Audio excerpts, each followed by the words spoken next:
any commercials, we have not seen any ads, we have not seen any Caitlin Clark merchandise, and we for sure as hell have not seen any Caitlin Clark signature.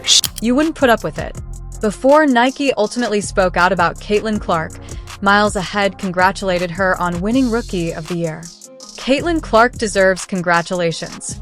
In 50 minutes, the 2025 WNBA Rookie of the Year L shirt for Caitlin Clark's Raw award sold out. Caitlin received a t-shirt from Nike for her historic debut WNBA season.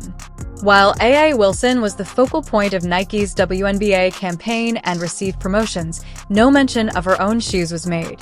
How do you miss an opportunity like that? How do you not capitalize? It doesn't make any sense at all. And playing the politics where, oh, we need to release A'ja's shoe first. Well, no, it's not Caitlin's fault that you haven't done anything for A'ja. As a result, it sold out in 50 minutes, even though it was a mediocre tee with Caitlin's records. Even though it would have taken them 5 minutes to make the shirt, it sold out more quickly anything A'ja Wilson has ever done for Nike. Now let's not talk viewership, let's talk ticket sales. Bear with me. Ticket sales grew in 2023 by 16% from 2022. Ticket sales have grown by 93% in 2024. What that means is without Caitlin Clark, the WNBA would have taken till 2029 or 2030 to get to where Caitlin Clark has gotten. How could Nike design such a simple shirt after an incredible season? If Caitlin had been employed by Adidas, she would have gotten her own sneaker by now, and it would have been completely sold out. After signing Caitlin Clark, how many high-quality goods did Nike release? And since then, how many more have there been? One of the most controversial players is Caitlin Clark, the teenage basketball star who has taken the sport by storm. Even in her rookie season, the Iowa phenom has set records, been likened to the game's history, and became the face of women's basketball despite her unmatched success on the court. Caitlin Clark has a complicated and sometimes irritating relationship with Nike and the WNBA.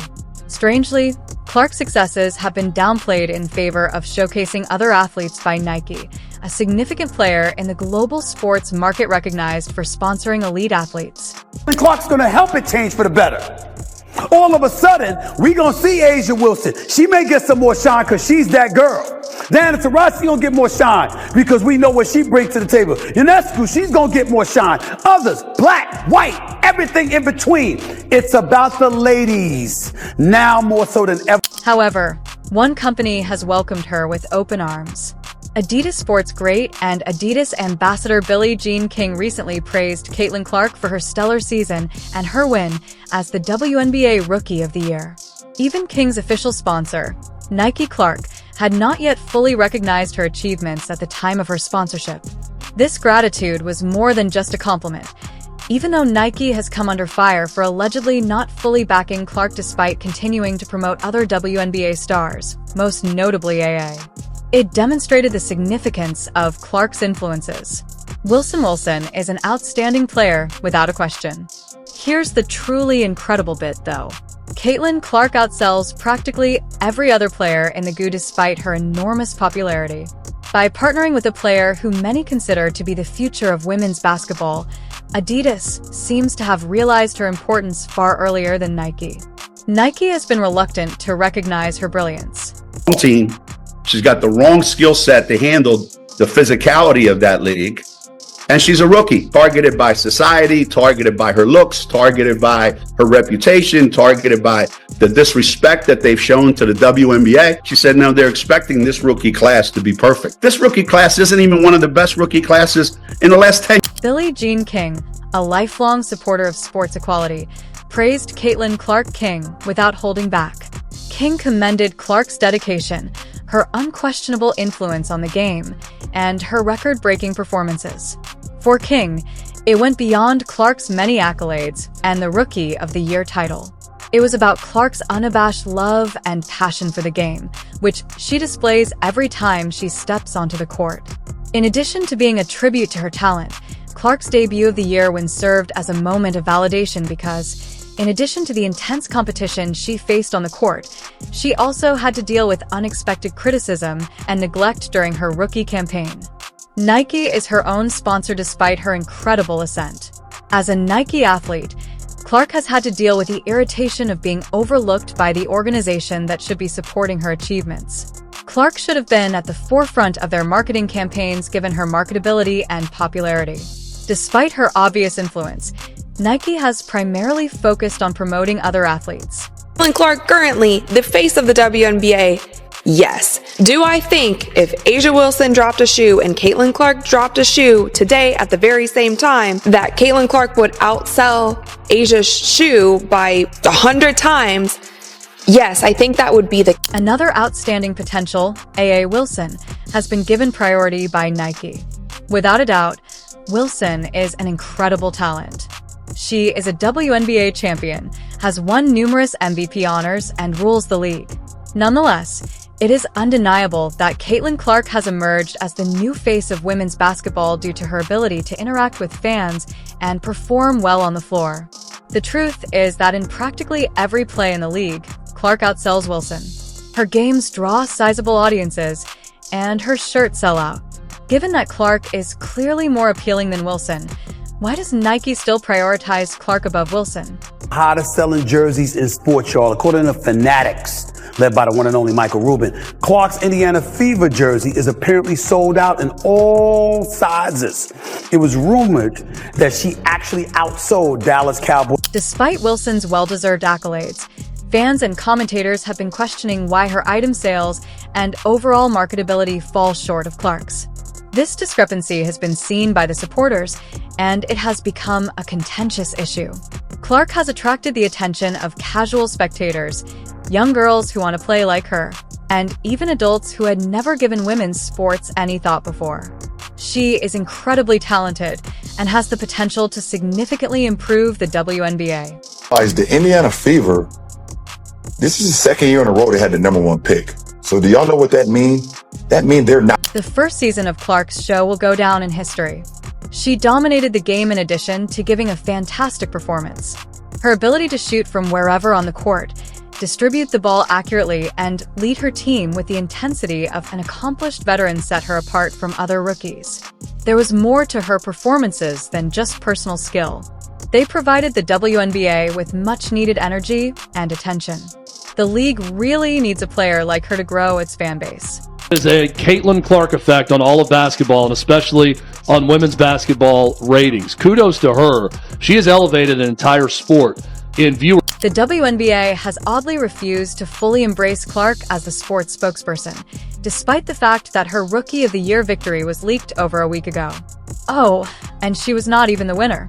This delay shocked both fans and the media, with many questioning why the WNBA isn't capitalizing on Clark's growing notoriety. Some saw it as opposition and a refusal to acknowledge that the league's future now rests on a 22-year-old from Iowa. And Clark has created more buzz around the basketball landscape and has actually transformed and revived a league that was the WNBA, and she is getting paid a measly $28. Talent and fan base's marketability. Although Clark has the potential to take the WNBA to new heights, it's hard to see why Nike and the league aren't willing to completely embrace her. The SP spotlight is currently shining strongly on Clark, but it's unclear if the groups meant to support her will eventually see her potential. Many fans are perplexed by the fact that Nike, one of the biggest sportswear firms, is now criticizing Caitlin Clark, despite the fact that she has long faced criticism. Despite her marketability off the court and her apparent success on it. This instance seems to go beyond the typical scrutiny that comes with stardom. It feels more personal and isn't just about her performance, even though Clark has frequently faced criticism and, to be honest, hate. Somebody coming along and elevating the sports shine ultimately benefits you. Go out there, compete with her, try to bust her up if you want to, and all of that stuff. Just don't hate on the acclaim. It's perplexing that Nike, a business that takes pride in showcasing excellence, has decided to minimize Clark's accomplishments while concentrating on athletes who, to be honest, aren't having the same impact on the court or in terms of marketability. As a player who has broken records and attracted a lot of attention in just one season, there are layers of bias, jealousy, and possibly worry that this young star is altering women's basketball and the league itself in ways that make some people uneasy. Clark seems especially odd considering their long history of endorsing outstanding basketball players like Michael Jordan or tennis players like Serena Williams. Without a doubt, Caitlin Clark is setting rookie records, being compared to the greats, and generating the much-needed audience figures for the WNBA. Nevertheless, Nike has minimized Clark's quick ascent while promoting other athletes like A'ja Wilson. Being linked to individuals who alter the game has helped Nike establish its brand. Somebody that's come along, who, by the way, I'm going to go there, who happens to be white, and brought a level of attention and allure to the sport it had not received before. And what we were seeing from an abundance of folks appeared to be. And Adidas enters the picture at this time because a business is finally taking the initiative to recognize Caitlin Clark's achievements. Adidas' recognition of Clark's contributions to the sport is promising, especially as Nike continues to disregard her for unclear reasons. Adidas has openly commended Clark for her unquestionable brilliance and groundbreaking debut season through brand ambassadors, such as Billie Jean King. Clark and Nike have a difficult connection, though. Given how much her market value has climbed, her 8-year, $28 million contract suddenly appears to be a wonderful deal for Nike. Her supporters are upset and question why Nike has been reluctant to market her in a way that is fitting for her status as a growing celebrity. Take into consideration that, until yesterday, there has been no mention of Caitlin. One of the most telling indications of Caitlin Clark's influence is the drop in attendance and viewership after her playoff elimination. Even though the data indicate that fans watch Caitlin Clark, the WNBA seems reluctant to completely embrace her as its new star. Many fans are confused by this.